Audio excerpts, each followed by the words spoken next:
큐룹 11화 12화 리뷰 재밌더라입니다. 결국 세자경합에서 성남대군이 세자가 되었습니다.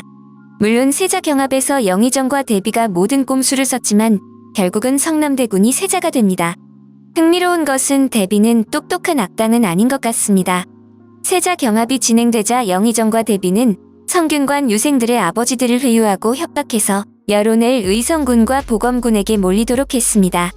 대비는 병조판서를 이용해서 성균관 유생들에게 벼슬을 약속하고 땅을 주기도 했습니다.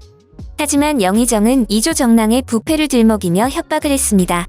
대비는 의성군이 군인들에게 폭행을 저지른 사건을 유생들에게 알렸고 그로 인해 영의정과 황수건이 머리를 조아리게 했습니다. 결국 대비는 영의정과 황수건의 항복을 받아내었습니다. 황수건은 의성군이 세자가 되면 내명부의 전 권한을 대비에게 드리겠다고 했습니다. 그러자 대비는 보검군과 태소용을 불러다가 세자경합을 포기시킵니다. 결국 대비는 보검군도 태소용도 자신에게 등을 돌리게 만들어버립니다. 대비가 본격적으로 성균관 유생들에게 영향을 끼쳐 의성군을 유력하게 하려고 하자 중전 임화령이 성균관 유생들에게 가서 수많은 쪽지들을 찾아내었지만 불태워버리고 더 문제 삼지 않겠다고 합니다.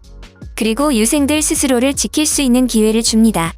대비는 영의정과 황수건을 강압으로 굴복시켰지만 자신을 믿고 따라온 사람들을 다 잃어버리고 맙니다. 하지만 본인은 그것이 자신에게 얼마나 불리하게 작용하는지를 자각하지 못합니다. 대비가 모든 노력을 기울였지만 중전 임화령의 한마디에 유생들은 자신들이 가지고 있던 편지들을 다 불태우고 음식도 먹지 않고 의성군과 성남대군을 불러 최종 평가를 내립니다. 성남대군이 최종 결정이 났지만 영의정은 끝까지 판을 뒤집으려고 공작을 펼칩니다.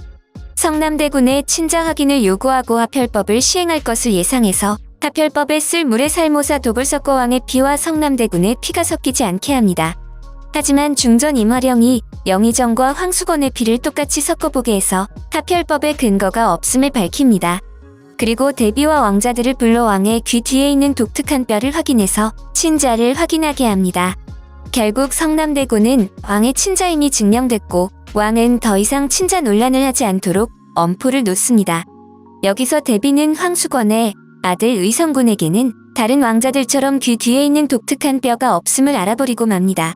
의성군이 왕의 아들이 아니라 황수건과 불륜관계에 있는 권위관의 아들인 것이 드러나는 장면인 것 같습니다. 결국 성남대군은 세자가 되어 골룡포를 입게 됩니다. 큐룹 12화는 세자가 세워졌으니 세자빈을 간택하는 이야기입니다. 이미 성남대군과 만나고 서로에게 마음이 있는 것이 확인된 병조판서에 큰딸 청아가 나옵니다. 대비는 발빠르게 세자빈으로 추천할 처녀들을 찾아다녔고 이미 3명이나 후보로 올렸습니다. 중전 임화령은 세자빈을 대비 쪽 사람으로 두면 세자가 힘들 것이라고 생각하고 스스로 세자빈을 찾기 시작합니다. 중전을 질투했던 고귀인도 중전을 배신했던 태소용도 발벗고 나서서 도와주는 모습이 보기 좋았습니다. 흥미로운 것은 대비 주변에 있는 사람들은 모두 상처받고 고통받는데 중전 주변에 있는 사람들은 행복하다는 것입니다. 대비가 보검군을 배신하자 지켜보던 병조판서는 자신도 쓸모없으면 버리겠냐고 물었었습니다. 대비는 그 이야기를 병조판서의 첫째 딸을 세자빈으로 정해놓고 똑같이 합니다. 하지만 중전 임화령은 자신을 경계하는 병조판서에게 청아를 자신이 지킬 테니 세자를 지켜달라고 했습니다. 대비는 자신의 손발 같은 병조판서의 마음도 놓칠 것 같습니다.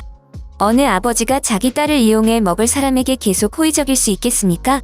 대비는 청아를 최악의 세자빈으로 간택을 해서 결국은 세자 성남대군을 끌어내릴 계획을 가지고 있었던 것입니다. 한편 황수건과 영의정은 성남대군이 세자가 된 것에 분노하며 이전 세자처럼 성남대군도 독살해서 끌어내리려고 하였습니다. 그래서 황수건은 권혜관을 찾아 이전 세자에게 썼던 독을 알아보았던 것입니다. 왕은 소가 뒷걸음치다가 쥐를 잡은 것처럼 왕자들 덕분에 서암덕의 영모를 찾아냈지만 권혜관이 먼저 손을 써서 서암덕을 독살함으로 그 입을 막았습니다. 주상은 영모의 실마리도 찾지 못하고 패비윤씨만 주목하고 있었습니다. 하지만 권혜관은 의성군을 자극해서 의성군과 황수건 그리고 영의정을 영모에 가담시키려고 하고 있었습니다. 예고편에 중전 이마령과 권희관이 다시 만나는 장면이 나오는데요. 중전 이마령은 자신의 첫째 아들의 독살 의혹을 찾고 싶어하고 권희관은 태인세자가 살해당한 증거를 찾고 싶어하기에 서로 다른 목적으로 힘을 모을 것 같습니다. 다시 문제는 권희관으로 갑니다. 권희관은 도대체 누구인가 하는 것입니다. 아직 패비 윤씨와는 만난 것 같은 정황이 보이지는 않지만 그들이 정통성을 찾는 것은 패비 윤씨의 아들 태인세자인 것을 보면 결국은 연결되지 않을까 하는 것입니다. 그리고 또 하나 의문점은 성남대군이 청하와의 첫날 밤을 거부하고 나가버린 것은 오해 때문인지 아니면 중전 이마령과 미리 이야기된 계획된 행동이 아닌지 하는 것입니다. 대비는 청하를 평가절하하고 청하가 세자를 끌어내릴 결정적 역할을 할 것으로 기대하지만 중전은 청하의 됨됨이가 누구보다 뛰어나기에 세자를 보호해줄 세자빈으로 선택한 것이었습니다. 대비가 청하에 대해서 몰라야 하기에 세자가 청하를 좋아하지 않은 것을 소문내어 청하를 보호하려고 할 수도 있겠습니다.